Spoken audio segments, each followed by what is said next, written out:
แก่บรรดาพ่ออุ้ยแม่อุ้ยพ่อแม่พี่น้องคณะศรัทธาญาติโยมทั้งหลายที่เปิดเครื่องวิทยุรับฟังตามบ้านตามจองตามตุบกัดตามที่ในบ้านในจองเนอมาแล้วอัตมาภาพพระครูวรธรรมนาถเจ้าอาวาสวัดหนองเหียงตำบลสันติสุขได้มาพบปะศรัทธาญาติโยมแห่งเจ้าหนึ่งซึ่งเจ้าวันที่8เดือนมิถุนายนพศ2568ตรงกับเดือน9ขึ้น13ค่ำเป็นเจ้าของวันอาทิตย์ในวันนี้ศรัทธาญาติโยมรายการที่จบไปเป็นสามเณรเอารักวัดสันเหมืองออกเจ้าตั้งแต่ตี3มาถึงตี4ครึ่งจากตี4ครึ่งถึง6 โมงเมื่อเจ้าก็เป็นรายการของอาตมาภาพที่ได้มาพบปะศรัทธาญาติโยมแห่งเจ้าหนึ่งมาเจ้านี้ศรัทธาญาติโยมตื่นเจ้าได้หลายตื่นควายได้น้อยเน้อเสียงก้องเสียงกองเสียงมองต่ำเข้าเสียงตุเจ้าเต็ดทำมาแล้วเพื่อบะฮือเสียเวลาศรัทธาญาติโยมภัยห้ามโทรเด็ดขาดเนอถ้าอาตมาภาพบะฮือโทรจะไปโทรเตื้อเพราะว่าอาตมาภาพจะนำอีป้ออีแม่พี่น้องคณะศรัทธาป้ออุ้ยแม่อุ้ยป้อออกแม่ออกไหว้พระเพื่อเอาบุญเสียก่อนศรัทธาญาติโยมเนาะเพื่อเป็นมงคลที่รับที่นอนที่อยู่ที่อาศัยของท่านเสียงก้องเสียงมองต่ำเข้าเสียงตุเจ้าเทศธรรมเนี่ยเป็นเสียงมงคลท่านทั้งหลายเอาละเนอศรัทธาญาติโยมโยมสมพรรัตนางตื่นแล้วกับ1กับ2กับ3โยมแม่อัมพรนะโยมแม่อัมพรบ้านต้องฝายโยมแม่เจ๊มวยกัดแม่ย้อยตื่นแล้วโยมแม่สีทรโยมแม่สีทรโยมแม่สาวรักษ์พิวงศ์ตื่นหลายคนโยมแม่พินโอ้ตื่นนักดอกเพิ่นได้หลานน้อยละเอาโยมตังบ้านเฮาตังดอยสะเก็ดก็ดีแม่ลิมก็ดีแม่วางก็ดีตัวเมืองเชียงใหม่ก็ดีลำปางก็ดีโยมทองคำที่วงคำฟังสีบัวบานตื่นกันหมดแล้ว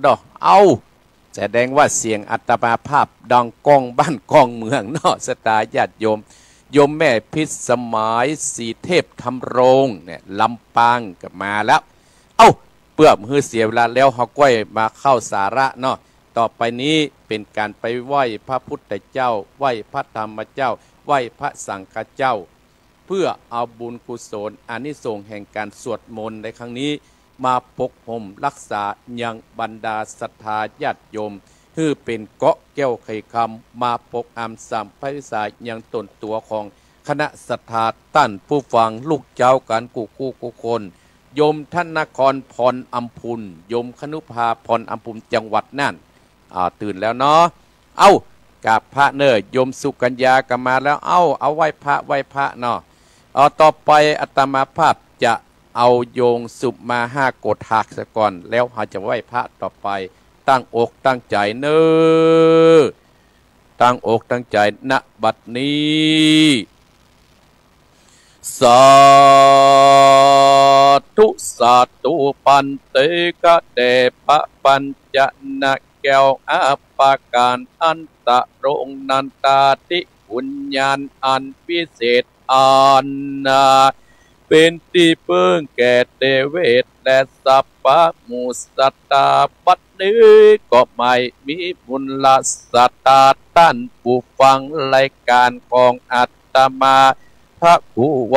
รกรรมรายการเจ้าของวันอาทิตย์สัตตาผู้ขาตั้งหลายกอบปากันได้สลงพวงไหวตกแต่งแปลงน้มมันยัง ปุปาลาจาดวงดอกเข้าตอกดอกไม้มาปูดอกไม้ลำเตียนมาจำเนียนไว้เนื้อการปันเป็นอาโกถากสังวิทากต้นหัวตีศรัทธาผู้ข้าตั้งหลายกอดถวายปุจญายังพระมุนีโตโหนศักดิ์สวัสดิ์ตั้งพระบาทและพระธาตุเจ้าเจดีย์ตั้งไม้สติมหาโพธิอันมีไหลโกดนัดนาส่วนจัตุวันตวนสองงามบอดเศร้าถวายปุจจาพระสังฆเจ้าตั้งหลาย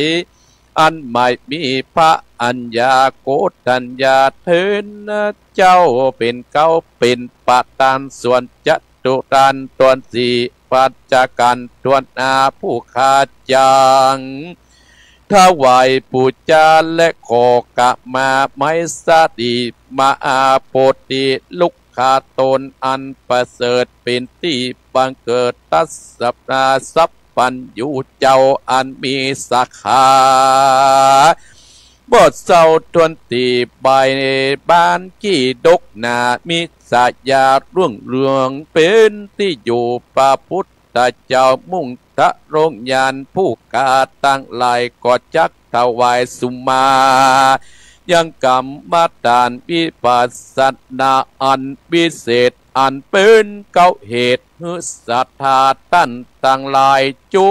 คนได้ไปจุรอดเพียงแก่ยอดเนลปานนั้นจุงจากมีเพียงแต่ติรีขอป่าแก้วเจ้าตั้งอาโกตากจุงมาอนุญาตแล้วมวลมีตามปาตาบาติว่าอัจจะยังอัจจะยะโตปฏิการอันโตทิสวาโสยะถาดดังนี้ขอป่าแก้วทิศถาดแก้วเจ้าตั้งสามประการจุงมีธรรมะเมตตาไว้นาปฏิกะอาลาโลดาโอดเสียยังโตดได้โปรดให้คนตั้งหลายกลายเป็นอาโหสิกรรมอย่าได้กัดแก้วตั้งป่าตั้งกัดแก้วตาโหนตั้งจักไปสู่เวียงแก้วนิลปานแก่สัตตาผู้กาตั้งหลายจุพระองค์นั้นจุงจักมีเตียงแต่ดีอิมินาอังเคียทุปุปุสาจันนางปุจจาสมักะวัตนางนิปันนะปัญจโยโหนตุโนนิจังอะละอังสัมมาสัมพุทโธภะคะวาพุทธังภะคะวันตังอภิวาเทมิกาบสวะคาโตภะคะวะตาธัมโมธัมมังนัมมัสสามิกาบสุปฏิปันโนภะคะวะโตสาวกสังโฆสังฆังนะมามิกาบนะโมตัสสะภะคะวะโตอะระหะโตสัมมาสัมพุทธัสสะนะโมตัสสะภะคะวะโตอะระหะโตสัมมาสัมพุทธัสสะนะโมตัสสะภะคะวะโตละอะโตสัมมาสัมพุทธัสสะนะโมตัสสะภะคะวะโตอะระหะโตสัมมาสัมพุทธัสสะพุทธังสัตตะนังกัจจะมีธัมมัง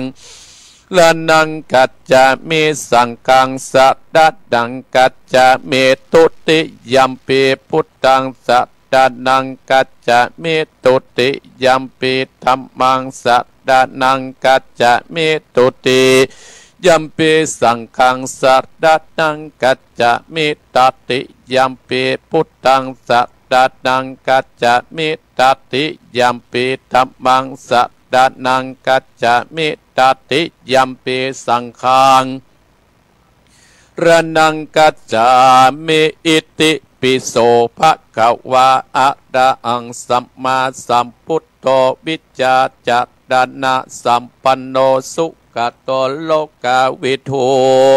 อนุตตโลปุริสัตตัมมัสสัตตติสัตตาเทวมนุสัตดังพุทโธปะกวัตติสุวะกะโตปะกวัตตาธัมโม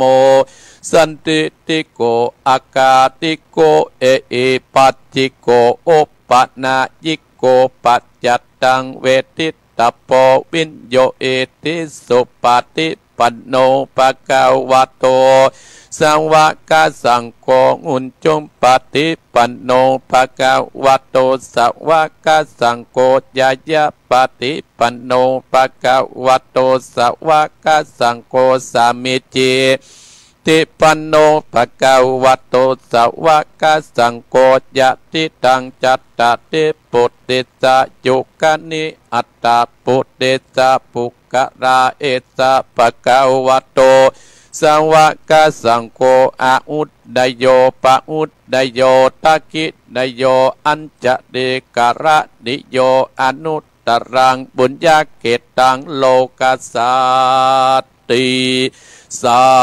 ธุสาธุปะปัญญาปะดับมีสัมทิตัสสาธุปะปัญญาปะดับมีวัดเวทล้อมบิติยาปะดะมีอ้อมล้อมระวังดีสิดาปะดะมีบางออกดาบเมตตา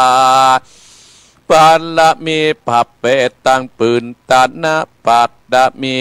เป็นปืนตั้งต่ออุเบกาปัดดะมี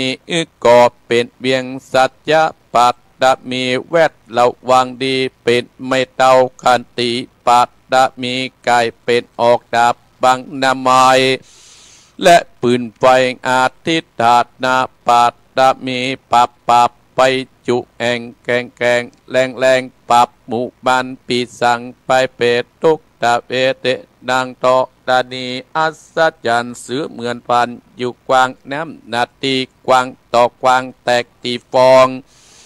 นานองนานอกเป็นเกาตอกดอกไม้มาปูจาพระเกณฑ์ไตสัตตันปะพุทธังเลยจุกมาไปโปรดจุกมาอนุญาตโปรดปุกาเตะดีเมธรณีออกมาติดมอยผมอยู่ข้างธาตุจังไรขาดขะงาสับพ้นดินพ้นดำนาทีลงปะไปก็อับตับเต้าปัญญามานเอาอาปุนกัวกับยกมือตัวหนวดใส่เกาผู้ข้านี้ชื่อว่าเป็นลูกศิษย์พระพุทธเจ้าตนมีบุญสมปันอันมากพระพุทธเจ้าจริงตั้งปะปัญญาปัตตมีไว้เก้าจันทั้งไว้ตั้งนาก็ได้เก้าจันตั้งไว้ตั้งหลังก็ได้เก้าจันตั้งแต่หัวถึงตีนก็ได้เก้าจันตั้งแต่ตีนถึงหัวก็ได้เก้าจันเส้นว่าลูกปืนจักมาสะเมื่อนปนเส้นก็จักบอกมาเก้าได้ข้าพระเจ้าก็เลยได้ไว้ว่าพุทธกุณังตัมมะกุณังสังฆกุณังพุทธอินตาตัมมะอินตาสังฆอินตาอัสสาแม่ตอดานี้ผู้อยู่เดือดน้ำอยู่กำแผ่นดินกันว่าผู้การนี้ได้ละเดเกิดเดิงถึงคุณพระปิตาคุณพระบรรดาคุณครูบาอาจารย์คุณพระแก้วเจ้าตั้งสามประการคือคุณพระพุทธังคุณพระธรรมังคุณพระสังฆังคุณแดดคุณฝนคุณน้ำคุณลมคุณกุราชเจ้าก็ดีคุณพระเจ้าตนเผาวัดนาก็ดีคุณนางอุตราก็ดีคุณพระปัจเจเจ้าก็ดีคุณแม่นางทอดานีเจ้าก็ดีจงมารักษากำนาและกำลังยังตนตัวเองข้าพระเจ้าและท่านผู้ฟังและเจ้าของสถานีวิทยุกุสถานียามนี้จิมแดเตอพุทโธพุทธังรักษาธัมโมธัมมังรักษาสังโฆสังฆังรักษาพุทโธพุทธังอะระหังธัมโมธัมมังอะระหังสังโฆสังฆังอะระหังพุทโธพุทธังกัณนาธัมโมธัมมังกัณนาสังโฆ สังฆังกันอาพุทโธโภคธรรมังปิสสังฆังมิตรอายุวันโนสุขังปะลังสาธุสัตตุอมทิพสะมังสะดับเตียนกาวัดวาลุกเป็นเปลวไฟสารีกันใจกูเทียนนี้ปับเมืองปีมาจุดเดาเบาหูเข็นจิตปาปับกิจมา101ปัสสากุก็ปรับได้ใต้ตื่นฟ้าเดือดหน้าแผ่นดินเก้าลิ้นกูก็เป็นนามเก้ากลางกูก็เป็นเม็ดน้ำใหญ่จักออกไปทวมหัวปิดตายไปลิ้นกูก็เป็นดับเจ็ดกาปรับไตฟ้ากุดเตียงประกวดสังอมสะอาปะโตมังสวะหายอมเป็ดจะรำแผ่นดินดำไววาวาดสายตาปีกาดกับนีละคนดีตูไว้ติดนี้อย่าเอาโตยมุดตั้นตั้งผีมันและผีเขนผียักษ์ผีเย็นอย่าได้มาไกลผียักษ์ไล่จุงนิปันตั้งกุมพันยักษ์ไล่อันต้องเตียวไพ่ฮึหนีไปสวะหายสาธุสาธุดุกาลาอันว่าภัยอย่าอันว่าภัยอันตะลายตั้งหลายประการต่างๆนานาเป็นตนว่าภัยไปไม่ก็ดีไปอันเจ็บใครได้เป็นพญาธิก็ดีอุปัตตวะกังวลมักฮือคนได้สัตว์ได้เจ็บได้ป่วยได้เสียเข้าเสียของเสียเงินเสียทองจากภัยต่างหลายบัดนี้จักถอดจากถอนไปแล้วตั้งแต่นี้เป็นต้นไปขอเจ้าตั้งหลายอันไม่มีต้านผู้ฟังของอัตตมาภาพาคูวอดละตามมานาจุปูจุคนตลอดถึงเจ้าของสถานีวิทยุกู้สถานีผู้เป็นเจ้าเจ้าเงินเจ้าบ้านเจ้าเมืองพร้อมโดยญาติกาพี่น้องลูกหลานเหลนเต็นเตาจุคนเพื่ออยู่สุขสบายจุ่มเนื้อและเย็นใจอย่าได้มีภัยอันตรายต่างๆนาอย่าได้ไม่ไกลตั้งแต่นี้เป็นต้นไปขอท่านผู้ฟังรายการมรดกธรรมวันอาทิตย์ในวันนี้ตลอดถึงเจ้าของสถานีวิทยุกู้สถานีผู้เป็นเจ้าหอเจ้าเฮือนเจ้าญาติกาพี่น้องลูกหลานเหลนเต็นเตาก็ขอมีอายุมั่นยืนยาวมีโจกมีใจตั้นต่างหลายมั่งมีตุ่นเตานั้นจุงจักมีเตี้ยงแต่ดีจิมแดดเตอสัพพิติโยวิวัสสันโตสัพพะโลโกวินาสันโตมาเตปวัตวันตะตายโยสุขีติกายุโกทวะอภิวาทนาสีติสะนิจังพุทธาปัจจายโนจัตตะโตตัมมาวัฏฏันติอายุวันโนสุขังพระลังแผ่เมตตาเนื้อสตาญาติโยมแผ่เมตตาให้คนทั้งหลายเนื้อสัพเพสัตตาอันว่าสัตว์ทั้งหลายที่เป็นเพื่อนทุกข์เกิดแก่เจ็บตายด้วยกันทั้งหมดทั้งสิ้นอเวราอุนตุจงเป็นสุขเถิดอย่าได้มีเวรแก่กันและกันเลยอัปยาปชาอุนตุจงเป็นสุขเถิดอย่าได้มีความเบียดเบียนซึ่งกันและกันเลยอนิกาอุนตุจงเป็นสุขเถิดอย่าได้มีความทุกข์กายและทุกข์ใจเลยสุขีอัตตานังปฏิอาตลันตุจงมีความสุขกายและรักษาตนให้รอดพ้นจากทุกภัยทั้งหมดทั้งสิ้นเถิดยังกินจิกุสรังกัมมังกรรมใดที่เป็นกุศลอันใดอันหนึ่งที่ข้าพเจ้าได้กระทำแล้วนี้จงเป็นส่วนแด่ท่านผู้มีพระคุณทั้งหลายมีบรรดาบิดาเป็นต้น ตลอดถึงสัตว์เหล่าอื่นซึ่งเป็นเพื่อนเกิดแก่เจ็บตายด้วยกันทั้งหมดทั้งสิ้นขอให้ท่านทั้งหลายจงได้รับซึ่งส่วนกุศลที่ข้าพเจ้า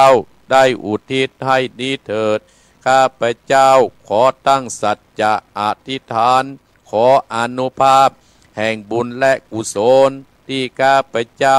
ได้กระทำแล้วนี้จงเป็นปรวะปัจจัยเป็นนิสัยนำส่งให้เกิดปัญญาญาณทั้งชาตินี้และชาติหน้าตลอดชาติยิ่งจนถึงความพ้นทุกข์คือพระนิพพานเทินชาลาธรรมโมหิชาลังอนัตติโตเรามีความแก่เป็นธรรมดาเราจะล่วงพ้นความแก่ไปไม่ได้พยาธิธรรมโมหิพยาธิงอนัตติโตเรามีความเจ็บไข้เป็นธรรมดาเราจะล่วงพ้นความเจ็บไข้ไปไม่ได้มรณะธรรมโมหิมรณังอนัตติโตเรามีความตายเป็นธรรมดาเราจะร่วงพ้นความตายไปไม่ได้สัพเพอิเมปิเยหินานาเพหินานาภาโววินาภาโวเราจะเป็นต่างๆถือจะต้องพลัดพรากจากของรักของเจริญทั้งสิ้นไปกัมมสากมหิกัมมตายาโตกัมมโยนิกัมมพันโทกัมมปฏิสารโนเรามีกรรมเป็นของตนมีกรรมเป็นผู้ให้ผลมีกรรมเป็นแดนเกิดมีกรรมเป็นผู้ติดตามมีกรรมเป็นที่พึ่งอาศัยยังกรรมังกติสามิกันดยนังวาปาปกังวาตัสสะทายาโทภวิสามิเราทำกรรมใดไว้จะเป็นบุญหรือว่าเป็นบาปเราจะเป็นทายาทคือจะต้องได้รับผลของกรรมนั้นไปสาธุเอาละศรัทธาญาติโยมอาตมาภาพได้นำอีพ่ออีแม่ท่านผู้ฟังที่กำลังเข้ามาชมแม่นงรักพี่ทองจาเนื้อมันพูกมาช่วยดาเครื่อง10จัตตาพร้อมกับศรัทธาท่านสาธุชนบ้านเรายาวต้อยตัวเนื้อปลายปปอเปิ้นจะมาเลี้ยงลงทานตัวนี้อนุโมทนาแม่นงรักพี่ทองจาพร้อมด้วยทีมงานทุกท่านทุกคนตลอดถึงศรัทธาท่านผู้ฟังมันพูกมาดาเครื่อง10จัตตาช่วยกันสามัคคีคือพลังความเป็นสามัคคีคือพลังศรัทธาญาติโยมเฮาจะแยกกันอันยังก็ตามเฮาจะทำอันยังจะตามกรรมโบราณเปิดถึงว่าอาสะต้องเปิ้งอาศัยจักไข่มันตึ้งแปลงจอมแกงอ่อมมันต้องเปิ้งควรในขี้ให้มันต้องเปิ้งน้ำตามาม่ามันต้องเปิ้งหมูสับอย่าปักกับต้องเปิ้งปุ้มปุ้ยลูกคุยเปิ้งไปกลางหม้อคางเปิ้งหางโลอาโกต้องเปิ้งอาเฮียแม่เมียต้องเปิ้งลูกใจข่าวทรายต้องเปิ้งไข่กาแล็กซี่บุญกุศลอัตมาภาพต้องเปิ้งต้านผู้ฟังจุผู้จุคนที่หูจักอัตมาภาพบุญกุศลถึงจะเกิดศรัทธาญาติโยมมาวันนี้ศรัทธาญาติโยมอีพ่ออีแม่อัตมาภาพจะได้เอาธรรมชื่อว่านั้นมาเทศให้ศรัทธาญาติโยมชื่อว่าสนะใจตัวเองประเสริฐนักหนาศรัทธาญาติโยมประเดี๋ยวนี้เกือบตี 5แล้วศรัทธาญาติโยมพยายามจะเปิดสายน้อยที่สุดเพราะว่าอาตมาภาพได้ฟังจากท่านผู้อำนวยการว่าท่านพระครูเปิดสายนักเนอเป็นต้องเปิดสายนักไอ้หรอคนเปิ้นนึงฟังอยู่เปิ้นจะเดือดเฮ้อโอ้โยมแม่จันเพนคำโพธาวันที่10มาเนอโยมแม่จันเพนคำโพธาพร้อมกับเพื่อนสหมิกถ้าว่างก็เรียนเชิญเนอแม่เนอคนเข้ามาพอนักพอหลายอาตมาภาพก็จะเปิ้งพี่น้องศรัทธาญาติโยมวัดหนองเหียงต้องอาศัยเปิ้งกับบรรดาศรัทธาญาติโยมวันนี้ศรัทธาญาติโยมวันนี้จะอสัจธรรมมามาจ่าฮื้อกับอีพ่ออีแม่ศรัทธาได้เป็นข้อคิดเตือนสติพุทธเจ้าได้ตรัสว่า สัจธรรมนั่นไพนีบป้นสักคนอย่างเตี้ยอาตมาภาพว่าตะกี้ศรัทธาญาติโยมไผทำจะใดจะต้องได้รับผลจะนั้นหามันไหว้พระหามันสวดพุทธคุณมันก็เป็นบุญเป็นกุศลของเฮาองค์สมเด็จพระสัมมาสัมพุทธเจ้าเปิ้นได้ตรัสว่าการที่เฮาได้สวดมนต์โกฮ้องเนี่ยศรัทธาญาติโยมคือการอัดฉีดพลังพุทธคุณธรรมคุณสังฆคุณเข้าสู่จิตใจให้หล่อเลี้ยงหรือเสริมจิตใจให้มีฤทธิ์คำว่าในฤทธิ์ในที่นี้เนี่ย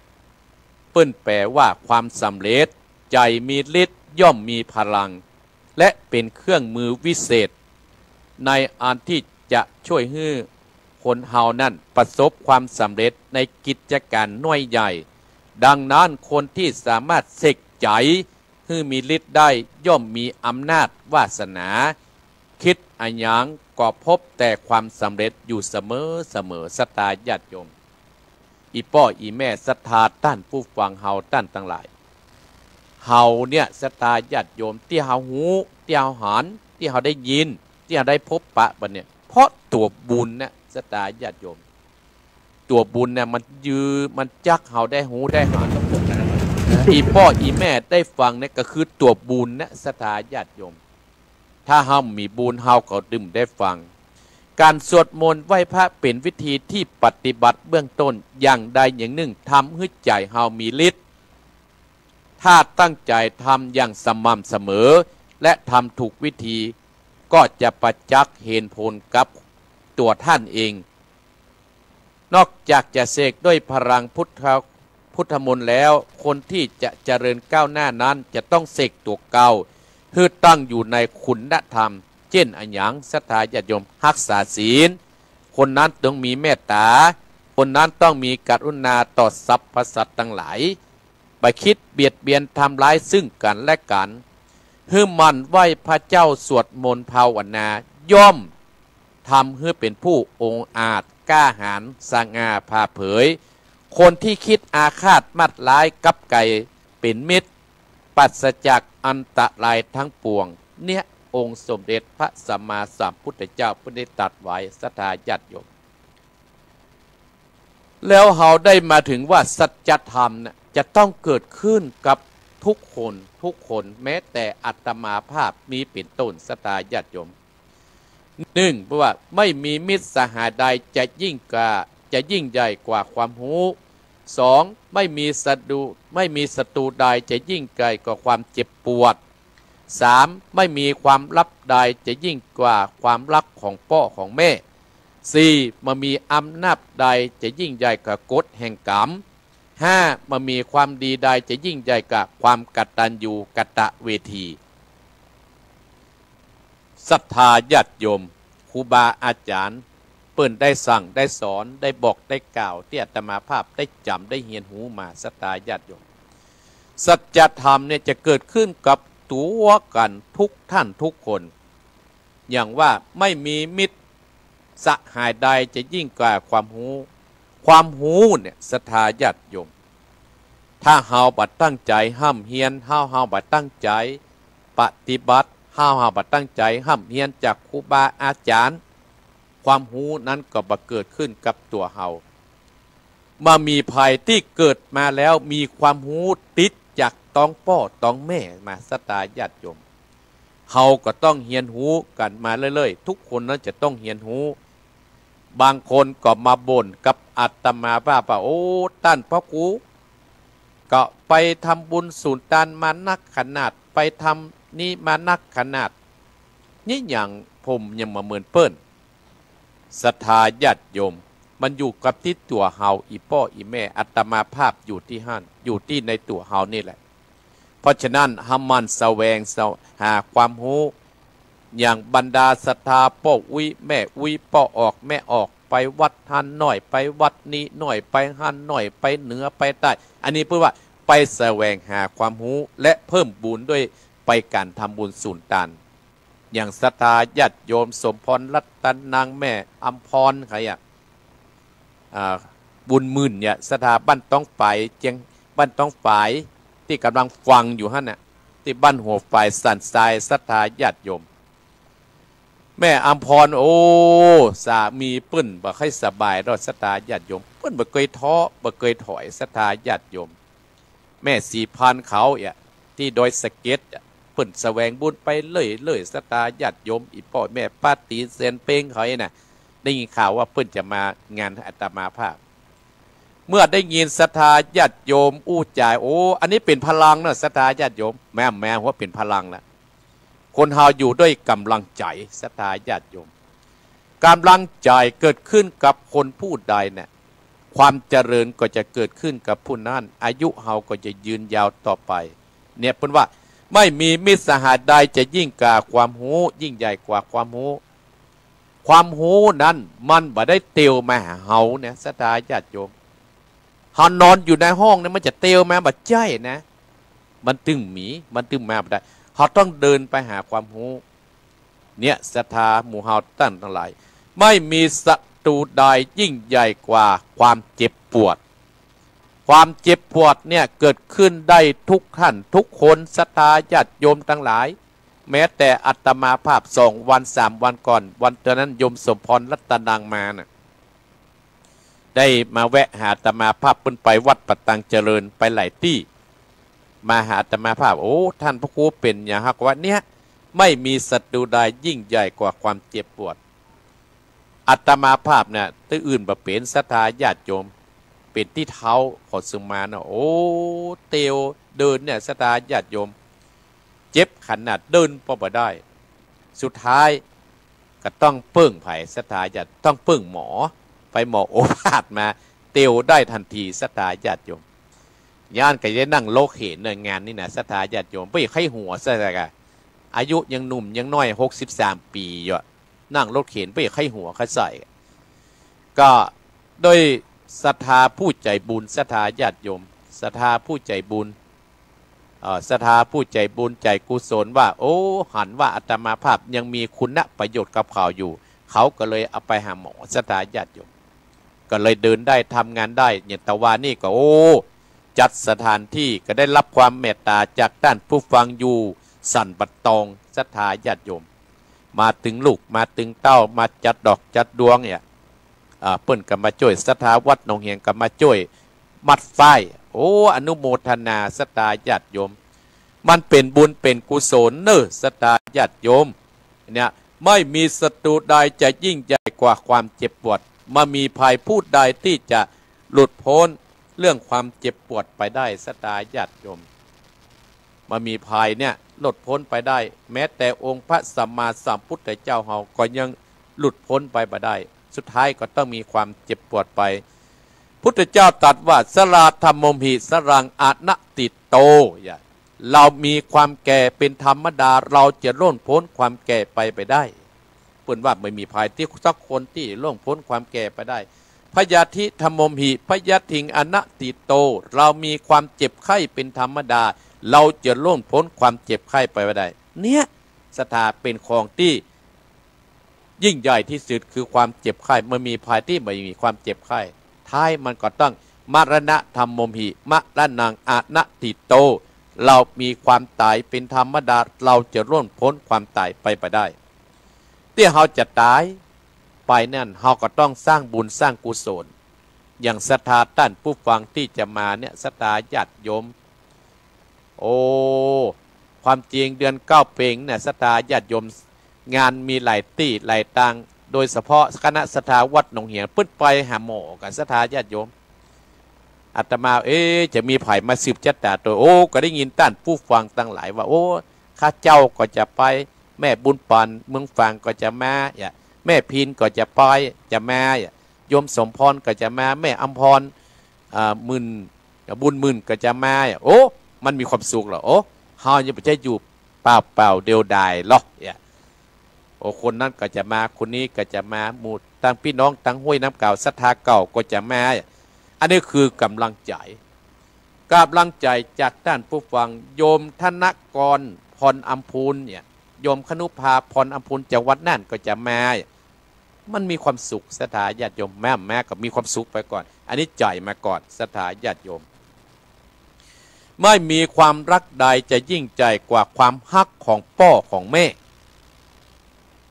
เนี่ยศรัทธาญาติโยมไม่มีความฮักใดจะยิ่งใจกว่าความฮักของพ่อของแม่ความฮักของพ่อของแม่ที่ได้เกิดทำมาเนี่ยศรัทธาญาติโยมเขาก็ต้องมันดูแลพ่อดูแลแม่ของเขาศรัทธาญาติโยมเนี่ยการที่เขาไม่มีความรักใดที่ยิ่งใหญ่กว่าความฮักของพ่อของแม่เนี่ยศรัทธาญาติโยมสิ่งเหล่านี้คือพ่อแม่เนี่ยเป็นพระเจ้าองค์แรกเป็นครูองค์แรกของโลกก็ได้ศรัทธาญาติโยมเปิ้นได้เสี่ยมได้สอนเฮามาอย่างดีเฮาก็ต้องดูแลท่านมือเปิ้นท่านนั้นได้ตกทุกข์ได้ยากบางคนมาภาวนากับอาตมาภาพศรัทธาญาติโยมเป็นน้ำหูน้ำตาหรอท่านพ่อครูอีแม่มันยังมาฮักข้าเจ้าเอาไม้บุบหนูพ่องเอาไม้ตีหนูพ่องตั้งที่ลูกมี4-5 คนเนี่ยก็หนูเนี่ยคือข้าเจ้าศรัทธาญาติโยมทั้งหลายอันนั้นมันเป็นกรรมจัดปางก่อนของเฮาเป็นกรรมศรัทธาคนเฮาหนีกรรมหนีเวรบ่พ้นแต่เฮาจะไปท้อถอยมันอีพ่ออีแม่ต้านผู้ฟังลองกึดภัยหนีกรรมบ่เวรบ่พ้นมีเรื่องเล่าให้ศรัทธาฟังที่มกขลนะเถระท่านมกขลนะเถระศรัทธาญาติโยมครั้งหนึ่งนั้นท่านนั้นเลี้ยงพ่อเลี้ยงแม่มาอย่างดีหรอ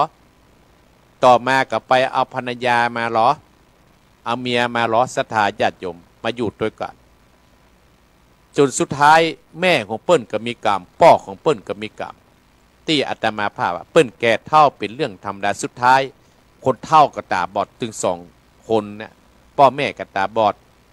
แต่เงินทองเปิ้นมีฮื้อลูกฮื้อใจกินตึงมาเสี่ยงศรัทธาญาติโยมอยู่มาวันหนึ่งเนาะอีพ่ออีแม่เมียของมกขรณะเนี่ยเป็นคฤหัสถ์จัดหนึ่งได้มาบอกว่าพี่ไอ้อีพ่ออีแม่เนี่ยก็แก่ข้าวแล้วเนี่ยการเฮาก็ดึงได้พ่อบ้านก็ดึงมาได้กินข้าวกับเฮียเบอเฮียเบอตกเฮียเบอไปการน้องเฮาหน้าเอาอีพ่ออีแม่ไปปล่อยแพะปล่อยปลาที่ใกล้ศรัทธาญาติโยมเมื่อพันเลยยาปล่อยเข้าผัวของเปิ้นแฟนของเปิ้นสามีของเปิ้นก็หลงเชื่อศรัทธาญาติโยมเนี่ยเปิ้นดึงบอกว่าน่ากลัวที่สุดศรัทธาญาติโยมกลัวที่สุดกลัวอย่างศรัทธาญาติโยมอีป้ออีแม่ว่าน้ำเนี่ยมันตึงบ่กลัวสักอย่างนะน้ำป่าน้ำที่มันท่วมบ้านท่วมเมืองตำรวจมันก็เข้าไปพัดบ้านจองหอเหือนนั้นปัดหมดศรัทธาญาติโยมแต่น้ำเหล่านี้เนี่ยน้ำป่าที่มันเกิดขึ้นเนี่ยที่มันไหลน้ำแม่มันยังเหือดแห้งเนี่ยศรัทธาแต่น้ำลายเนี่ยน้ำลายของคนฮะมันบ่เคยเหือดบ่เคยแห้งอย่างภรรยาของโมกขลนะถึงวันตัวคือน้ำลายศรัทธาญาติโยมจนผัวเพิ่นเชื่อเอาดีใส่ตัวอย่าศรัทธาญาติโยมจนเพิ่นเชื่อศรัทธาญาติโยมจนผัวเพิ่นหลงเชื่อเอาพ่อเอาแม่ไปจุพ่อไปจุแม่เพิ่นว่าอีพ่ออีแม่ตั้งอีพ่ออีแม่ตาอาหารเนี่ยอีพ่อกะแก่เท่าแล้วเนาะลูกจะปาอีพ่อไปหาญาติอีพ่อเนาะคนเท่าดีใจเหรอศรัทธาญาติโยมน้ำลายของลูกเปิ้นไปเปิ้นดีใจเตรียมตัวตกแต่งล้อจัดดีไปละศรัทธาญาติโยมขี่งัวล้อไปถึงกลางป่าทำตัววิทย์ลงล้อป๊บเอาไม้มาบุบพ่อตีแม่ว่าโจรปล้นลูกพ่อของแม่ของเปิ้นกับพ่อโจรลูกหนีไปคือโจรปล้นอีพ่ออีแม่ตาอ่านศรัทธาญาติโยมพ่อของโมกขลนะอย่าอ่านศรัทธาญาติโยมอีพ่ออีแม่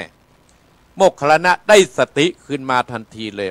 ประเดี๋ยวนี้เฮาทำร้ายพ่อทำร้ายแม่เนาะก็ฮอดพ่อแม่เซาะทรัพย์สมบัติอันนี้เป็นบุพกรรมเจ้ากรรมในเวรเฮาเจ้ากรรมในเวรของเฮาอาจจะเป็นพ่อก็ได้อาจจะเป็นแม่ก็ได้อาจจะเป็นคนในครอบครัวเฮาก็ได้อาจจะเป็นสามีภรรยาก็ได้อันเนี้ยศรัทธาญาติโยมท้ายที่สุดก็เอามาเลี้ยงที่บ้านคนเฮาก็หนีพ้นคือความตายศรัทธาญาติโยมโมกขลนะก็ตายไป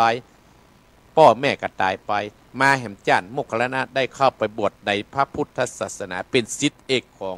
องค์สมเด็จพระสัมมาสัมพุทธเจ้ามีฤทธิ์มีเดชเหาะเหินเดินอากาศไปในบ่ต้องนี้สะหายตัวไปก็ได้ดำดินไปก็ได้เนี้ยศรัทธาญาติโยม ด้วยฤทธิ์ด้วยอกุศลที่ได้เลี้ยงดูพ่อเลี้ยงดูแม่ได้เจริญรุ่งเรืองแต่หนีบะป้นศรัทธาญาติโยมหนีบะป้นหนีกรรมหนีเวรบะป้นหนีกรรมหนีเวรบะป้นโจร500ไล่ฆ่าเหรอสุดท้ายพระพุทธเจ้าก็เลยเรื่องตัดเรื่องกรรมเมื่อหมู่พระภิกษุส่งตั้งหลายที่มาเฝ้าว่าเนี่ยคนเขาหนีกรรมเมื่อสุดท้ายโมคคัลลาก็ยอมให้โจรนั้นฆ่าตายศรัทธาญาติโยมเสี่ยงไปแห่งจากหนึ่งเนี่ยบรรดาศรัทธาญาติโยมเนี่ยว่าไม่มีอำนาจใดที่จะยิ่งใหญ่กับกฎแห่งกรรมใครทำจะใดก็จะได้ผลจะนั้นศรัทธาญาติโยมเฮาเคยด่าคนนั้นด่าคนนี้มันก็จะด่าเฮาตลอดอาตมาภาพนี่ศรัทธาญาติโยมถ้าเตื้อมีญาติโยมโอ้ท่านพ่อครูเขานินทาท่านพ่อครูฮะนินทาว่าจะได้โอ้จะอ่านกะอาตมาภาพจ้างเขาเตอแต่ก่อนเนี่ยอาตมาภาพอารมณ์ฮอนก็โดยที่อาตมาภาพได้ไปศึกษาความรู้จากครูบาอาจารย์ที่ได้สอนอาตมาภาพว่าต้องไปสร้างศัตรูแล้วสมมติว่าเขาชนะเขาได้อย่างขึ้นมาศรัทธาญาติโยมเขาก็เลยเสยไปให้เนี่ยไม่มีอำนาจใดจะยิ่งใหญ่กับกฎแห่งกรรมใครทำจะใดก็จะต้องได้ผลจะนั้นข้อที่5มันมีคำว่าความดีใดจะยิ่งใหญ่กว่าความกตัญญูกตเวทีศรัทธาญาติโยมความกตัญญูกตเวทีเฮาเกิดมาแล้วเฮามีไผศรัทธาญาติโยมเฮาก็มีพ่อเฮาก็มีแม่เฮาก็มีครูบาอาจารย์ถ้ามีความกตัญญูต่อครูบาอาจารย์เนี่ยตกน้ำบ่ไหลตกไฟบ่ไหม้ศรัทธาญาติโยมตกน้ำบ่ไหลตกไฟตึงบ่ไหม้ศรัทธาญาติโยมนะเราคิดเอาเด้อเพราะฉะนั้นเฮามีความกตัญญูนี่จะเกิดขึ้นได้กันอย่างใดศรัทธาญาติโยมเฮาเป็นลูกศิษย์ครูหาครูบาอาจารย์เฮาเป็นลูกอีพ่ออีแม่เฮาจะอย่างใดเฮาก็ต้องมีการให้หรือว่าการฮื้อนะฮะเนี่ยได้ศรัทธาญาติโยมก็ทุกคนที่เกิดมาในโลกนี้ย่อมผ่านในการฮื้อได้การรับการทั้งสิ้นหากความสุขที่แท้จริงคือการให้ความสุขคือการและความทุกข์แต่ละคนนั้นดังขึ้นอยู่กับส่วนสัตว์คือการฮื้อศรัทธาญาติโยมหรือว่าการให้หรือว่าการรับของคนแต่เมื่อเวลาผ่านไประยะหนึ่งก็เข้าใจเพิ่มว่าการให้อาจจะแฝงกับความคาดหวังอย่างสักอย่างหนึ่งสำหรับตนเองสิ่งนั้นคือเป็นปฐมเหตุแห่งการให้ศรัทธาญาติโยมเป็นการดำรงชีวิตให้อยู่ระดับสูงเพื่อผู้คนที่มีย่อมเป็นที่รักของชนทั้งหลายนั่นคือการให้ทานให้ถูกต้องการให้ทานด้วยความบริสุทธิ์ใจการให้ทานด้วยความหวังผลประโยชน์เนี่ยเป็นสิ่งที่ดีนะศรัทธาญาติโยมเนี่ยอาตมาภาพเลยเอาสิ่งเล็กน้อยมาอู้จ่าศรัทธาตี50 นาทีและศรัทธาญาติโยมอู้ไปก็ม่วนไปศรัทธาญาติโยมเนาะอู้ไปก็ม่วนไปอีพ่ออีแม่เดี๋ยวอาตมาภาพจะต้องนำทำนั้นมาเทศน์ชื่อว่าชนะใจตัวเองประเสริฐที่สุด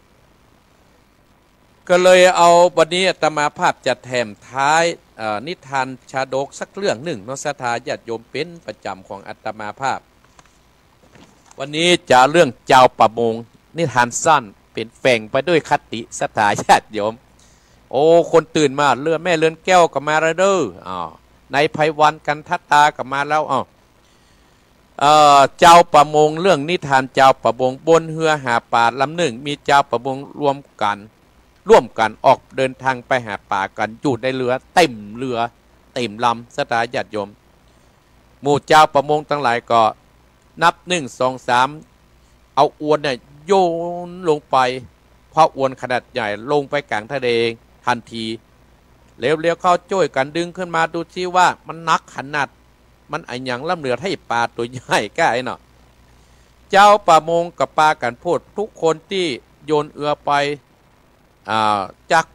อวนมากับปลากันโห่ร้องกระโดดเต้นดีใจอย่างสนุกสนานเพราะคิดว่าจะต้องได้ปลาตัวใหญ่จำนวนมากติดอ วนมาแน่นอนศรัทธาญาติโยม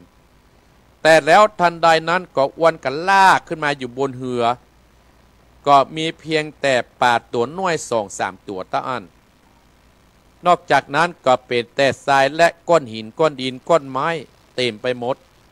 สีหน้าคนที่บนเหือที่ปากันกระโดดโดดเต้นก็เปลี่ยนเป็นความโศกเศร้าผิดหวังอย่างรุนแรงเนี่ยศรัทธาญาติโยมที่มีความสุขกลายเป็นความทุกข์ความเศร้าโศกกันทันทีอันนี้เพื่อความทุกข์ความสุขเป็นของคู่กันศรัทธาญาติโยมเมื่อก่อนนี้ก็มีความสุขดีกระโดดตัวเต้นนึกว่าได้ปลาตัวใหญ่ก็ปลากัดพิษหวังศรัทธาญาติโยมหัวหน้าจ่าประมงก็นำเรื่องนี้นำทุกคนแส่ป่าต่อไปนิทานเรื่องนี้สอนให้เราว่าเรื่องความผิดหวังสมหวังนั้นเป็นเรื่องธรรมดาของชีวิตอีพ่ออีแม่นิทานที่อาตมาภาพเล่าเนี่ยนะบอกว่าเรื่องความผิดหวังความสมหวังนั้นเป็นเรื่องธรรมดาของชีวิตบางคนก็ตั้งความหวังไว้เกินกูต้องได้กูต้องเป็นกูต้องได้สุดท้ายศรัทธาญาติโยมความบ่สมหวังก็คือขึ้นและความทุกข์ก็เข้ามาแทนที่อาตมาภาพแต่ก่อนนี่มีเป็นประจำประเดี๋ยวอาตมาภาพตึงบ่คาดหวังแล้วศรัทธาญาติโยมสิ่งอันใดที่มันบ่สำเร็จนี่นะอาตมาภาพตึงบ่คาดหวังแต่อย่างวันนี้อย่าอาตมาภาพสำเร็จและศรัทธาญาติโยมสำเร็จอย่างศรัทธาญาติโยมได้ฮับเก้าอี้ที่ทุกเจ้าจะนั่งฮับตานวันพุกวันหือเนี่ยวันที่10นี้เนี่ยที่อีพ่ออีแม่โยมธนากรเขาเนี่ยเป็นเจ้าภาพเนี่ย3-4-5 ตัวโอ้ประเดี๋ยวนี้สบายละศรัทธาญาติโยมสบายละศรัทธาญาติโยมก็มาถ่ายรูปเลยป้อนแม่คนนั้นฮับป้อนแม่ตัวรับปานเนี่ยเป็นเก้าอี้ใบสักศรัทธาญาติโยมเป็นเก้าอี้ไม้สักครบทุกเจ้ามาเลยนะที่แรกอาตมาเอาแค่10 ตัวศรัทธาญาติโยมครบทุกเจ้า30 กว่าตัวอันนี้คืออย่างบุญที่ศรัทธาได้สร้างไว้ศรัทธาผู้ใดได้สร้างอย่างอี้ไว้ศรัทธาญาติโยมอันนี้ส่งก็จะได้เจ็บหัวเข่าเนอะทุกเจ้าได้หนังฮับกินฮับตาน10 จัตตาหมู่เฮานะศรัทธาญาติโยมกับมาพ่อเอากูเดียวเนาะอาตมาภาพเคยอ่านจื่อไปแล้วเนี่ยศรัทธาญาติโยมเนาะ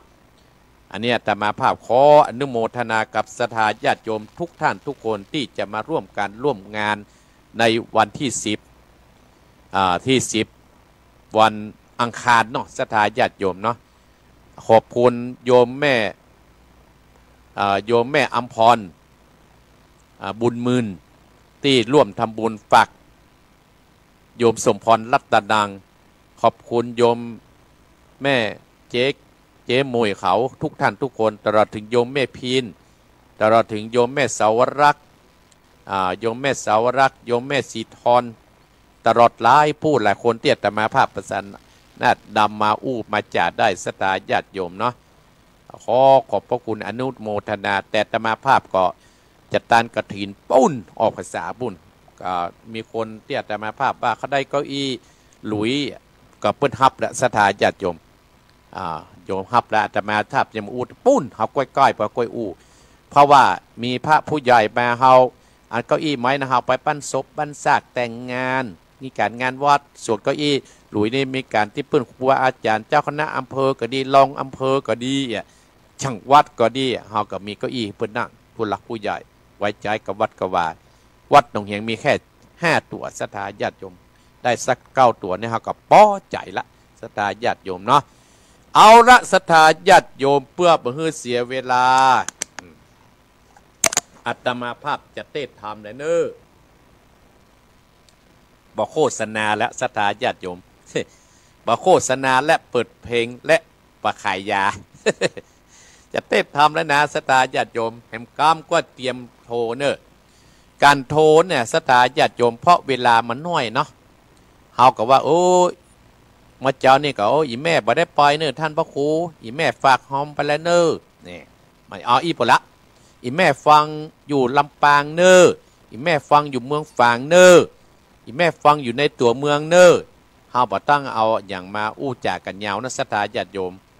ปัญหานี้เอาไว้ถามท่านพระครูพิวัฒนวิโกมถามท่านอาจารย์วรรณชัยเพื่อนเลยถามเน้นลอกผู้หนึ่งศรัทธาญาติโยมเนาะอาตมาภาพเอาแค่นี้เพราะว่าเวลาอาตมาภาพมันนักเนาะถ้าว่าเปิดสายอีแม่ก็จะเดือด อาตมาเห็นหมอถ้าเปิดใส่ใบเมินท่านผู้อำนวยการกายดาหมอจับใจแห้งมันแน่นใจกาจับใจครูบาประเปิงใจผ้าน้อยนะสตาญาติโยมเพราะฉะนั้นเฮาให้มันเสมอภาคกันเฮาก็อู้กับคนน้อยให้เวลามันมานักนะเอาละเนอฟังธรรมเอาผู้อาจารย์รัตนธรรมได้เนอแล้วก็วันที่10ปากันมาเนอสตาญาติโยมเนอปากันมา10จัตตาเนอสตาโยมธนากรนี่เพิ่นมาแล้วสตาญาติโยมเพิ่นมาแล้วจะได้มาจุดเทียนโยมสมพรก็ได้มาจุดเทียนแม่เจ๊มวยก็จะมาจุดเทียนคนหลายผู้หลายคนสตาญาติโยมเพราะว่าอาตมาภาพนั้นต้องอาศัยผู้ฟังของอาตมาภาพ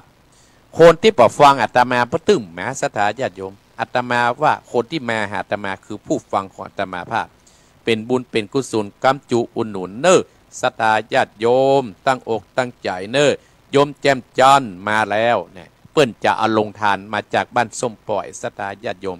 ก่อให้บุญกรรมบุญจูโยมแจ่มจันสี่ล้อมปอดสนานเนอเพื่ออยู่ดีมีสุขพร้อมด้วยกัลยาณมิตรที่ได้ให้ได้หอมกับโยมแจ่มจันโยมปอดสนานสตาญาติโยมที่ได้เอาลงทานมาขอให้บุญกรรมบุญจูเนอตั้งอกตั้งใจฟังธรรมณบัดนี้นะโมตัสสะภะคะวะโตอะระหะโตสัมมาสัมพุทธัสสะสัตตะโอดุดาสะโพธิสัตว์ตั้งหลายตั้งยิ่งใจน้อยใหญ่ผู้มักไฟตั้งตามจุงตาจำบทบาทอย่าได้ขาดสุดอายกิจการหลายบนหมู่อันมีอยู่ในเกหาบ้านจองตั้นตั้งหลายจุงพงวางตัดกาดมาสานนิบาตฟังตามตั้งสัตตานิวิตโยคือหูเก้ากิจญาถึงมนุษย์สาโลกตายพ้องกระยับจะมัวดำกัดตามกรรมบ่เอือดพ้องไม่เดือดเครื่องกี่บ่หูตีหูลายพ้องทุกอยู่ไข่ตันพ้องก็โกดตากดง่ายพ้องกะโลภไล่อยากได้ตันหาใหญ่สะเอาโทสะเป้าสัตตันโมหะดานลงมัวกันว่าตัวเฮานี้แหละนาจักหลีกลีสันใดจักเก่าแก่ปรับแปรใจตัวคือมัวเมาได้ปั่นป่าได้เป็นกระจายใจตนเตี้ยวเวียนวนไปสู่ที่อยู่อาศัยสัตตาตั้นตั้งหลายจุงพระมูดาฟังบัดนี้แต่เตศรัทธาสัพพัญญูพระพุทธเจ้าโตนะเป็นเก่าติโลกาจารเทศนาเก่าจีแจ้งที่อันใจว่าความสนาเป็นตายเก่าแก่ปรับแปรดีจักเป็นที่ลบปราบข้าศึกนาแข่งนาว่าเรือกวางแข่งม้าแข่งจ้างงัวควายแข่งไฟไหลเรือแลบจังปรับแปรบัดเดียวดื้อปัญญาปัญญาเร็วองอาจหูสลาดจบตองก็สมใจป้องปรับได้แปะเสียงไข่ดีลีเป็นดังอีจะใจบ่หูใดสันใดย้อนว่าใจของตนบ่หูกว่าสตานตัวนี้ก็การบ่หลอดใจนันนอปรับสู่บ่อ่อนหูตั้งวันล่างเตือดนาเตียวไต่เต่าตั้งถอยไรหมวดดำย้อนตุก็อาตำกาหยาบเข้ามาผัดนาบไปนายอึดลงไหลลิงโลเข้าไปสู่อเวจีมันเป็นตุกแตนาอยู่บ่อเขือดขึ้นวันคนได้นันปัดนูได้กวาดนูกอดตัวเอาปอดลวงเมื่อเมาบาใบยังข้าศึกใหญ่อัตตามจักสมสุขดำชื่นจอยบอดต่ำก้อยมองกีข้าศึกมีนิโสดตัวคิ้วโกดตาตุสาแถมเล่าโมอาเล่าเจ้าตัวให้โลภะไปบวดดำ ตั้งตัดอาจนันนากะหยาบมาขนาบลาวีเอี่ยกวนกวนขี้ลาลาดอยู่บ่ขาดคืนวันตั้งปรับแปดตัวมันนันใจปฏิไว้ซับปัญโยต้นเป็นคู่แก่โลกดับทุกโศกมันพายเตสานาไข่เก่าแก่ว่าหะเยชิโตใส่โยกันปรับแปรใจตนเป็นมงคลลำเลิศปะฮืออีป้ออีแม่ศรัทธาตั้งหลายมีความสุขและนาส่วนรูปไก่ดันใจเป็นขาใจดีการซึกมีการหยาบมาผ่านนับในใจตนอันมีคนใครต่อตาทำแต่งฟันนาคาเป็นกำแหงด่าย่อมันจ้างด่าปอนาเป็นกำโกตาโกดกาอ่านป้าเฮือปันตอบของใดตั้นตั้งหลายศรัทธาตั้นพูดสั่งโจนอดใจสันดีแม้จะมีคนบาปใจกะหยาบกะดีมาทาบุบทำตีแห่งกะญาอย่าได้โกรธนายตอบใส่กำได้เต้าอดใจตั้งมอนนะสว่างสวกกาต่อตากับตัวเอาปัญญาเบาละมอบกึดบ่ออกใจตนตัวแห่งมันนันใจมันเป็นคนถอยไล่ปะลามันจริงมาแจ้งดาปล่อยถามบุบตีต่อยกับเฮาโอดบันเตาไว้ได้อย่ามัดได้ปวดดามเอาขันติธรรมจองหอยนับ1 ถึง 100ฮือปอบปันดับจิตใจตัวมันฮือบันอย่าได้วันไหวไปมาโอดโกรธตาดนั้นเล่าเป็นเก่าเป่าวายคนยิงใจโลกตายจักมกไม่มองปานเสียเลี้ยเสียวกวันพี่น้องมิตรปองแก่สะไอกรรมมีแนะนำพี่น้องร่วมอ่อนอ่องพวกเมียป้ากันนาเสียเครื่องใจเงินคำบัดไตพิษของอัดยายังได้เข้าของเข้าคอกกังกาโตโสต่ำก้อยตุกก็จ้องไว้แลนาเหตุนั้นนาพระพุทธเจ้าตนเป็นเก่าสัตสดาไต้กุณนากาแจ้งตามตีตามลายว่าคนยิงใจตั้งหลายจุงปาการอดการนะเฮือโพนจากตั้งตุกตั้งยากดังนี้ดาตาฟังอติตังล่วงแล้วพระตนแก้วยอดมุนีสืบชาติก็มีตวนอกกรรมมาตกทกเป็นนักตำตายอยู่เมืองใหญ่บาดาลมีดำคันกะว่าพูดลีตัดเจ้าบุญมีศีลมีสะอาดบอดได้ขาดรักษาวันหนึ่งก็มาจอดมายอดมาโยนยอดไปดอยไก่จะไว้ปากกวางมาบั้มเป้งสร้างปาดละมีใดสุขีกรรมตรวจนั้นมาค่อยมีพันใหญ่กอบมาปืนศัตรูตัวไอเตียวพังไปเล็งอันพระไปกับยับใส่ข้อกองกา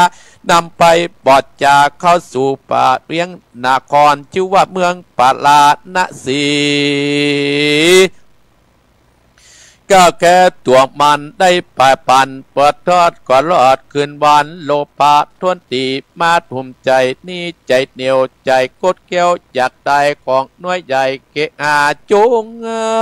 มีศรัทธาอย่าเชื่อใจไปเอื้อยินดีเข้าของมีแหลดนาขอตั้นตั้งหลายตั้งหน้าตั้งตาตั้งใจตำบุญอย่าเป็นคนขี้มิ่งขี้โกรธและนา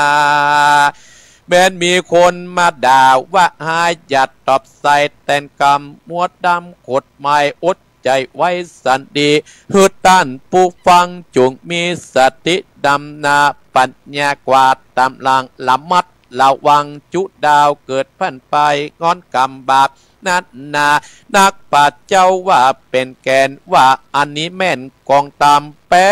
ตั้งดำเอาไม้มันตัวไรจุประการความแปรมันเมียนจอดนับเป็นยอดมงคลอย่าเอาตน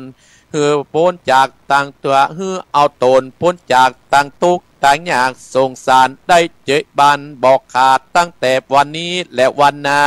กันว่าดับขาดหมดลัดนาตายจากเมืองโคนย่อมเอาตนไปเกิดจันปาเริดเมืองสวรรค์แลดนาคือไผ่ปานไปรอดเบียงแก่ยอดเนลาปานและนาสัตตามุลาสตาตั้งหลาย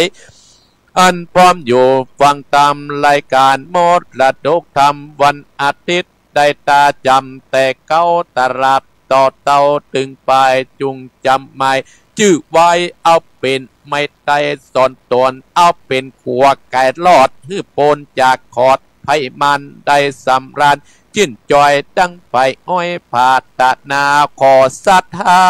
จุคนก่อนจงได้อยู่เจยบันโลกภัยอย่าได้มาเบียดเบียนปัดอินทรีย์คือมีโจกมีใจกันกูคู่กูคนใจยิ่งแดดเตอะนิติตังก็บังคมสมเลสเดชเอาละศรัทธาญาติโยมอัตมาภาพได้ใจเวลาเทศน้ำเทศธรรมอู้จากับศรัทธาญาติโยมตั้งแต่ตีสี่เกิงมาถึงนี้ได้1 ชั่วโมงและศรัทธาญาติโยมได้1 ชั่วโมงแล้วอาตมาภาพก็จะได้สรุปเนื้อเรื่องเนื้อธรรมคือศรัทธาอีพ่ออีแม่ที่อาตมาภาพติดจบไปเนาะศรัทธาญาติโยมจดเบอร์ไว้เห็นเนอะแต่ห้ามโทรด้วยเนอะ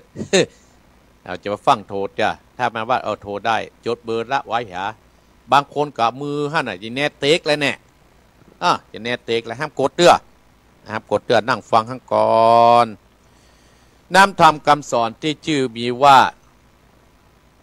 ชื่อว่าชนะใจตัวเองประเสริฐที่สุดศรัทธาญาติโยมชนะใจตัวเก่าประเสริฐที่สุดเตียตมาภาพติดไปนี่ธรรมเพิ่นได้สอนซะว่าอันยังจะยิ่งใหญ่กับที่ชนะใจตัวเก่าศรัทธาญาติโยมการที่เฮาชนะใจตัวเก่าเนี่ยมันเป็นบุญเป็นกุศลกับเนื้อกับตัวเฮานะศรัทธาญาติโยมแต่คนเฮาก็หลีกหนีประป้นเพราะตัวกามตัวเวรนะศรัทธาญาติโยมเฮาจะหนีกามไม่ป้นเพิ่นในองค์สมเด็จพระสัมมาสัมพุทธเจ้าตรัสว่าถ้าเพิ่นมาด่าเฮาก็พยายามอดทนเอาใจปัญญานั่งได้ถ้าเพิ่นมาว่าเฮาก็อดทนเอาภัยจะหนีความนินทากาเลเนี่ยบ่ป้นสักคนนะอีพ่ออีแม่แม้แต่องค์พระสัมมาสัมพุทธเจ้าเฮายังหนีประป้นพอเอาพระในวิหารเฮาหั่นกะที่หมู่เฮาตั้งหลายไปไหว้พระปูดแต่พระตองแต่เขายินดินทาแต่ถ้าตัวเฮาเป็นมนุษย์เดินดินมันมีภัยนินทามันมีแน่นอนนินทากาเลเหมือนเทน้ำศรัทธาญาติโยมไม่ชอกช้ำเหมือนอามิตรมาขีดขีนเฮาเป็นมนุษย์เดินดินในจะสิ้นคืนนินทาแม้แต่องค์พระปฏิมาเขายังนินทาศรัทธาญาติเขาเป็นโคนน่ะถ้าเขาบนินทาเขากับต้องนินทาอยู่แต่เขาต้องใจปัญญาเอาชนะตัวนั้นเนี่ยศรัทธาญาติโยมบางคนก็โอ้พระเจ้านี่จัดงามแต่หูยาวไปหน่อยหูดังแป๊บไปหน่อยเขานึงนินทาแล้วเพราะฉะนั้นอีพ่ออีแม่เป็นนักศีลนักบุญนักแสวงบุญนั่นก็พยายามปิดวาจาคือกรรมจากเกิดขึ้นอยู่3ต่างท่านทั้งหลายอีป้อกรรมเกิดขึ้น3ต่าง1กายกรรมเฮาไปทิ่มไปแทงเปิ้นเฮาใจเอาไปลักไปโจกเปิ้นในกรรมขึ้นทางกาย2ปิยวาจาก็คือการอู้เฮาเนี่ยศรัทธาญาติโยมกรรมอู้เฮาเนี่ยเป็นเรื่องสำคัญอุดหนักยักจักหวังอู้ฮู้เปิ้นจังกรรมเดียวก็ได้อีหยังกรรมโบราณเปิ้นว่าพุทธเจ้าเฮานั้นศรัทธาญาติโยมในจัดหนึ่งศรัทธาญาติโยมสมพรมาละหันพุทธเจ้าเฮาได้เกิดมาจัดหนึ่งพระพุทธเจ้าเฮานี่มี10จัดนี้ได้เกิดเป็นพญานาคราชศรัทธาญาติโยมเป็นพญานาคราชอยู่ในใต้บาดาลศรัทธาญาติโยมพญานาคราชเพิ่นมีพิษมีอันนี้นักล่อสามารถผูให้คนเจ็บคนเปรตถ้าเป็นยับได้แต่กรรมก็ได้มาป้ายมาต่ำศรัทธาญาติโยม จัดเป็นได้เป็นนาคภูริตัสเนี่ยก็ได้ออกมาเพื่อจะไปบำเพ็ญกุศลอยู่บนป่ายดอยสตาญาติโยมแต่ในขณะนั้นก็มีหมอพานงูเนี่ยไปเซาะของป่าก็ไปปะใส่พญานาคราชภูริตัสเนี่ยภูริตัสเนี่ยเปิ้นมาตั้งปารมีเพื่อมีทานศีลภาวนาสถาญาติโยมมีวิริยะขันติสัจจะเขาเนี่ยมีหมดปารมี10ประการมีหมดสร้างบุญปริการโอ้พญานาคก็ฮือยับไปโดยดีแล้วก็หมองูเนี่ยก็ยับไปเมืองปาราณสีเอาไปนี่อย่างสถาญาติโยมเอาไปเพื่อแสดงหาเงินมาเลี้ยงกายาอันคาบเน่าตัวเก่าเอาไม้บุบเอาไม้ตีแจ้ฮือพญานาคว่าแสดงอย่างอีเนอแสดงอย่างอันเนอเขพญานาคภูริตัสแสดงแต่พญานาคภูริตัสก็ใจขันติปารมีอดทนเอาศรัทธาญาติโยมอดทนอดกั้นเอาอดทนอดกั้นว่าเพื่อได้ขัดศีลขัดธรรมกับตัวเปิ้นที่สร้างปารมีเนี่ยเพื่อจะได้ทรัตตัสรู้เป็นพระสัมมาสัมพุทธเจ้าแห่งองค์หนึ่งศรัทธาอันนี้จัดที่เป็นภูริตัสสุดท้ายศรัทธาญาติโยมก็ลูกหลานที่อยู่เมืองบาดาลว่าอีป้อได้ไปตั้งได้หายไปปิดปี2 ปีแล้วก็ไปเสาะหาแถลงเป็นคนไปเสาะหาพดบ้านน้อยเมืองใหญ่ศรัทธาญาติโยมทั้งหลายก็ได้หูข่าวว่าเนี่ยที่ปัญญาเนี่ยก็เลยไปช่วยมาศรัทธาญาติโยมก็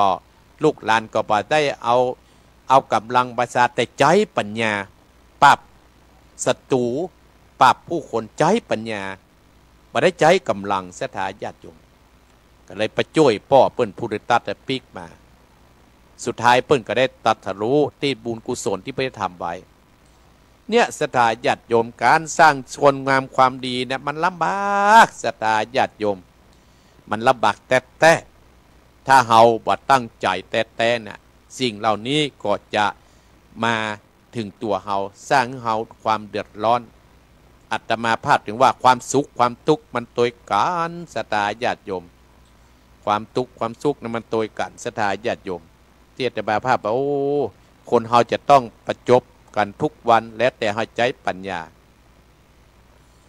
บุญกุศลตั้งอันที่จะทำเฮาเจริญรุ่งเรืองศรัทธาญาติโยมอย่างแม่อัมพรก็เป็นคนมีบุญเนี่ยศรัทธาญาติโยมแต่ก็ต้องมาใจกรรมเป็นเรื่องธรรมดาภายในกรรมนิเวศแบบป้นเฮาก็ใจไม่เสี่ยงบ่ได้บ่ฮู้ศรัทธาญาติโยมแต่เฮาก็สะสมบุญกุศลเอาไว้นักๆอย่างอาตมาภาพอนุโมทนากับโยมสมพรรัตนังโยมเจ๊มวยเขาเนี่ยศรัทธาญาติโยมเปิ้นสร้างบุญสร้างกุศลไปเรื่อยๆเปิ้นจากตานนี้แล้วเปิ้นจะไปตานที่วัดไซมุนบ้านพระครูท่านศิลาภิรักษ์นั่นได้ยินข่าวนะแต่เปิ้นจะมาที่นี่ก่อนกินข้าวน้ำข้าวตอนที่นี่ก่อนเรียบร้อยเปิ้นจะไปที่วัดไซมุนศรัทธาตำบลแม่กาเนี่ยศรัทธาญาติโยมเปิ้นจะไปที่เดียวแล้วเปิ้นกับปลาผู้คนแหมน้อยเปิ้นก็ยังมีบริวารนักเอกาจะมีบริวารอ้อมร้อมเป็นเทวดาเทวบุตรเทวดาอ้อมร้อมเนี่ยเป็นบุญเป็นกุศลโยมแจ่มจันทร์สีล้อมโยมป้อสนานสีล้อมเพื่อสร้างบุญสร้างกุศลเพื่อถึงมีกินมีใจตลอดศรัทธาญาติโยมประตุประโจนล่ะสมัยเปิ้นก่อนเปิ้นหนุ่มๆเปิ้นโจนล่ะประเดี๋ยวนี้ก็มีกินมีใจตลอดแต่ก็เป็นเรื่องธรรมดาความเจ็บไข้ก็มาลังควานเป็นเรื่องธรรมดาก็เพราะว่าเฮาหนีบ่พ้นสิ่งเหล่านี้เฮาก็หนีบ่พ้นเมื่อมีภัยหนีพ้นสักคนสิ่งเหล่านี้บางคนจะไปเดือดนะว่าสร้างบุญสร้างกุศลแล้วโอ้ยอย่ามาตุกนี่อย่ามาเจ็บหันอย่ามาเป็นนี่อาตมาภาพภูมิใจอย่างอยู่มีโยมพิการทางตาถึง2 คนเพิ่นว่าเพิ่นเป็นมะเร็งเนี่ยศรัทธาเพิ่นยังมาตั้งโรงน้ำนะโอ้อนุโมทนาสาธุเน้อเนาะก็ขอบุญกรรมบุญจูเน้ออย่างเงี้ยเนี่ยเพิ่นจะมาสร้างก็อาตมาภาพอนุโมทนาเพิ่นก็ติดตามโดยฟังอาตมาภาพมาโดยตลอดถึงศรัทธาตังโดงหาดนาฏศรัทธาหลายที่จอมตองแม่สายอยู่โดยต่อบุญโดยต่อเพื่อขยันนี้ศรัทธาญาติโยมมันนี้ตึงนี้ เพราะฉะนั้นศรัทธาญาติโยมอาตมาภาพก็อาศัยโยมธนกรเนี่ยอยู่ผืนหน้าบทศรัทธาญาติโยมโยมแมงปอปีกบางอยู่ฮะไอ้นี่ปุ้นศรัทธาญาติโยมกรุงเทพปุ้นนะปุ้นนะปทุมธานีพวก ศรัทธาญาติโยมนะยังได้กระเดียอาตมาภาพขอบคุณศรัทธาญาติโยมนะที่ช่วยเหลืออาตมาภาพมาโดยตลอดของเป็นบุญกรรมบุญจูเอาละศรัทธาญาติโยมเพื่อมือเสียเวลาภายจะโทร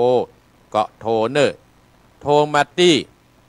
0828857225 ศรัทธาญาติโยมไผ่ห้ามโทรเข้าเครื่องใหญ่เนอะที่อาตมาจะฮื้อนะแต่วันนั้นโอ้มีก็คนทั้งคืนอย่าวิทยุดับไปเลย0828857225 ศรัทธาญาติโยมเอา21มาแล้วเจริญปอนนมัสการครับพระอาจารย์ที่ชื่อว่านายน้องกบครับคนพิการสายตาแม่ริมนะครับน้องกบแม่ริมว่าจะได้ฟังแต่ต้นรายการเลยครับผมอนุโมทนาเนาะครับผมรักษาครับรักษาเจริญปอนสายต่อไปเจริญปอนไม่สาเจ้าท่านครูเจ้าแม่ยังแม่เลี้ยงเป้านะเจ้าแม่นิดเนาะเจ้ารักษาแม่เจ้าเจริญปอนสายต่อไปเจริญปอนเจริญปอนนมัสการเจ้าครับครูแม่พรว่าจะได้สันกำแพงโอ้ชัดเจนจะดีเนอะชัดเจนก็ดีเนอะฟังดีเนาะฟังเจ้าวะบุญรักษาเนอะจะเริญปอนสายต่อไปเจริญปอนเจ้าสาธุเจ้าแม่ยังแม่น้อมตาจางฟังได้ยินอีกแกแม่น้อมได้ยินอยู่กะเขาว่าสถานเมืองบดีนี่มีอ่างทองโอ้มีอ่างทองปุ้นจ้าแล้วก็นองเฮียงเนี่ยหมอแม่ไม่น้อมไปอ่างทองปุ้นน่ะมันดันตัวท่านพระครูละปูนเจ้าว่าตั้งถ้าบ้างกับมานองเฮียงด้วยเนอะจ้าบุญรักษาไม่อ่างทองไม่น้อมฟ้าเจริญปอนไม่น้อมมีหลับพวกอ่างทองว่าเจริญปอนไปสาเจ้าท่านพระครูแม่พังอยู่เนอแม่น้อยจากลำปางมันไรน้อยเจ้าแม่น้อยลำปางเจ้าละเจ้าแม่น้อยลำปางฟังแล้วกับม่วนใจเนาะแม่เนาะเจ้าม่วนใจเจ้าอโมทนาแม่น้อยเนอเจ้าสาธุเจ้าไปสาเจ้าลำปางเจริญปอนนมัสการครับพระอาจารย์โยมธนกรมีที่ไหนตอนนี้อยู่ลำพูนแล้ววันนี้ผมไปที่วัดครับผมเชิญมากินข้าวกินน้ำได้เนอะครับเวลาครับได้ทุกเวลานะพระอาจารย์ครับผมอนุโมทนาเนอะโยมธนกรครับนมัสการครับกำลังตกแต่งอยู่โยมมาช่วยได้นะครับผมแล้ววันนี้ผมไปครับเจริญปอนโยมธนกรจะมาช่วยงานวัดนั่นอนุโมทนาตระกูลธนพรอภรเจริญพรอะไรวะราชการครับว่าเจริญว่าไรหลวงพ่ออากาศเย็นอยู่จังเนาะหลวงพ่อว่าจะได้หลวงพ่อฟังอยู่ขอบคุณนะครับราชการครับขอบคุณครับเจริญปอนไม่ยาวพระครูแม่ยางแม่หลงเจ้าแม่หลงว่าจะได้ลิฟังเจ้าฟังกี่โมงย่าเจ้ามันจะได้ม่วนก็เข้าใจดีเนาะอนุโมทนาเนอ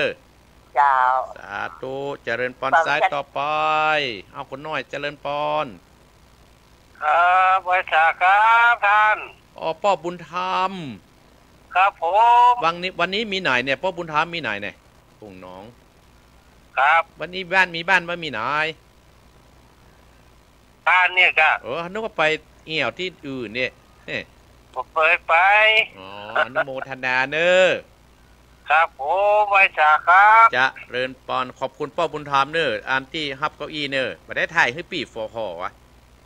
ครับผมบุญรักษาเดี๋ยวไปกว่าจะถ่ายเจริญปอนเอาสายต่อไป0828857225วันนี้ฮุกกรรมเฮ้ยนักเรียนของอาตมาภาพฮุกกรรมบาลีนันทนัทหันเจริญปอน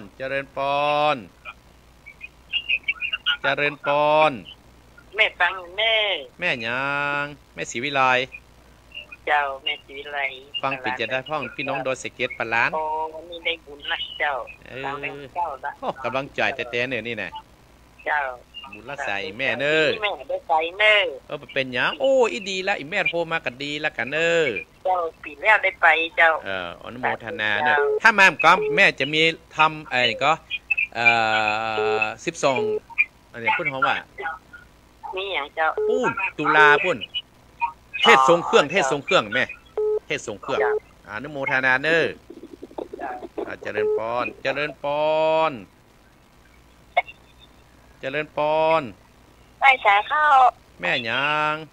ไปเจ้าแม่ลายไหวได้โอ้ฟังมาตันหมดกันแล้วก็ติดโทรมาตันเจ้าวันนี้โทรตันเนาะชาโตเจ้าบุญรักษาเนอบุญรักษาแม่จะสายต่อไปเจริญพรมาตีกันเจริญพรไม่สาท่านพระครูพ่อบุญตันโอ้ไม่ได้เงินเนอะพ่อบุญตันเนอะไม่ได้ไปหาท่านเนอะโอ้เป็นอย่างพ่อเนอะ3 ยอดอยู่มาเพื่อกำลังใจอีกดีละนั่นแล้วก็เกินเฮาได้ไปน่ากะงานอย่างหายไปเนอะพ่อเนอะหายไปเนอะมันมีขึ้นลูกใหม่แทนหายไปนะครับบุญละใส่พ่อเนอะเดือนนี้นะโอ้มาดึงขาดทางท่านถึงว่าได้ไปอยู่เป็นยังโทรมาเพื่อกำลังใจดีแล้วเนอะจะไปสาท่านเนอะเจริญพรสายต่อไปเจริญพรแม่จ๋าเจ้าท่านพระครูเจ้าแม่ยังแม่ไข่แก้ววงคำเจ้าโทรมาจากบอกว่างาตำบลนครเจดีย์เจ้าแม่ไข่แก้วว่าจะได้สบายดีเนาะสบายดีเจ้าฟังเน้อโทรกำลังใจท่านพระครูเจ้ายินดีแม่ไข่แก้วเน้อสาธุเจ้าเจริญปอนไม่สาเจ้าแม่คันอยู่เนอแม่ยังฤทธิ์อยู่จังหวัดน่านเจ้าโอ้สมฤทธิ์พี่น้องน่านเพื่อกับแม่นะแม่สมฤทธิ์เจ้าโยมธนากรน่ะแม่นี้แล้วนะเจ้าแม่สมฤทธิ์แม่แอวตัวโยมธนากรหรอนั่งติดรถมาได้นะไก่กันเจ้ากระดิ่งจะบอกเนี่ยโอกาสหน้าจะบอกเขาไปฮอบเนอโอกาสหน้าจะบอกไปฮอบเจริญพรนะแม่เนอเจ้าไว้ขาดเจ้าเจริญพรตู้เจ้าฟังอยู่นะโอ้แม่จรูนได้รับแล้วเนอเจ้าวันนี้พ่อมาฮื้อแล้วถึงกั้นน้ำกับไฟถึงก้าเก้าอี้ขอให้อยู่ดีสบายนั่งลูกสบายเนอเจ้าสาธุเจ้าบุญรักษาเนอท่านกำมันการเนอดูแลตัวเองนักเนอขอบคุณอนุโมทนาบุญรักษาจะเริญพรแฮมเตื้องจะไปเอียดจังหวัดน่านเดี๋ยวจะเอาโยมธนากรเนี่ยเป็นไอ้เปิ้นฮ้อไว้ก็เป็นผู้นำบุญป้าแอวหั่นหน่อยแอนนี่หน่อยแต่มาถ้าเปิ้นบอกใครฮุตตี้เนี่ยอยู่กับวัดอายุ63 ปีแล้วสถาญาติโยมเนาะโอ้การเดินทางก็ลำบากเนอะสถาญาติโยมเรียนเนี่ยเจริญพรแม่ยังแม่เสร็จโฟมเจ้าโอ้เส้นโฟมแม่เส้นโฟมแม่สุทัศน์ไม่แอวก็แม่แกอีกมา10จ่านะมา10น้องไม่ตีมาผมไม่ห้องไม่ตีมเลยก็ดีเรียกรถยนต์เพิ่นมีหรอ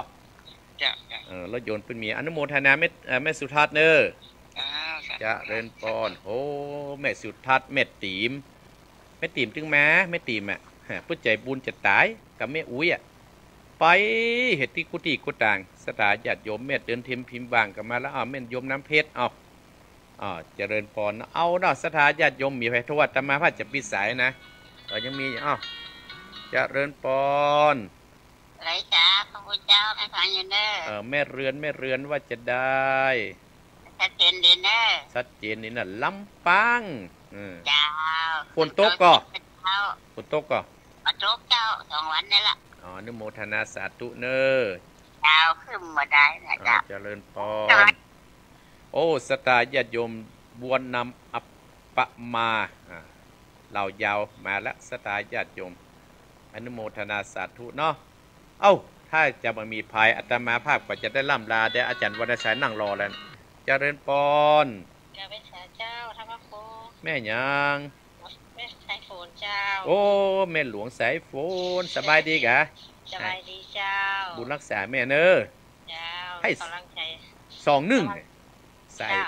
21บุญรักษาเจ้ากับไม่สาเจ้าเอาละสตาญาติโยมเวลามันจะหมดและคนอื่นเพิ่นอย่างท่านอาจารย์วรรณชัยเพิ่นกลับมาจะมานั่งรอละเนาะแต่อาตมาภาพปอนนั่นก็จบพอดีสถาญาติโยมอาตมาภาพปอนนี่นะมันก็จบพอดี